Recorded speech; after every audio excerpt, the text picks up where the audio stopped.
the human condition is the human condition, whether you're in Kazakhstan or Ohio. You know, it really is.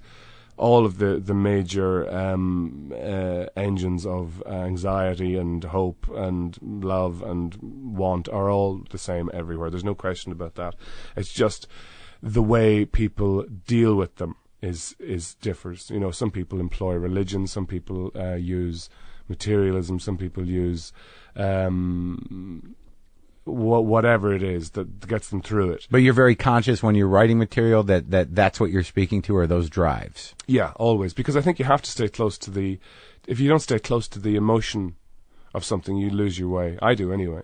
It becomes trivial and yeah, detached. it becomes I think you can do it two ways. I thought this yesterday. It's probably completely spurious and shallow and wrong. But I did think, you know, with comedy, a lot of the time you see there's two big approaches. There's going into it, or there's going away from it. And when I say it is the stuff of life itself. Yeah. So you can dive into it, or you can spend a lot of time distracting from it. Sure. And some people are fantastic at that. I mean, in some ways, Eddie does that. Eddie Izzard does that quite a lot, because he does these baroque dances around the incredible arabesques of thought and situation and absurdity. You know, whatever, the canteen on the Death Star, whatever it is. Yeah. He does these extraordinary structures.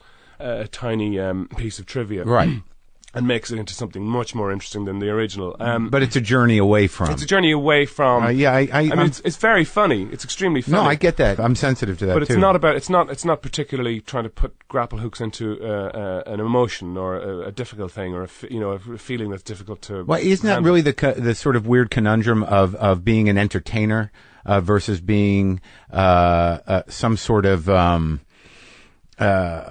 I don't want to say artist, but I find this a lot, that, you know, there are people that, like, I'm here to entertain. And then there are people that are here to share their experience and provide something that seems a little deeper than entertainment. Yeah, well, I don't know how. I think I describe it as I'm here to talk, because I don't really know if entertain just means, if you're entertaining somebody, what it means is that they're not going away. Right, that's all entertainment means to me. So it's broad. It's not like, let me get you away from all that. Well, it's just what you're doing is you either want to get them away from something or get them into something, but either way you're going to entertain them because they're not going anywhere. That's what entertain means, that you're entertaining, the person is still there. Engaged, entertained. Yes. Paying attention to whatever nonsense you're doing. Right.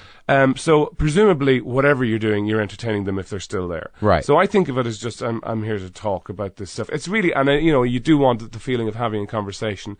Because absolutely. You're talking in such a way as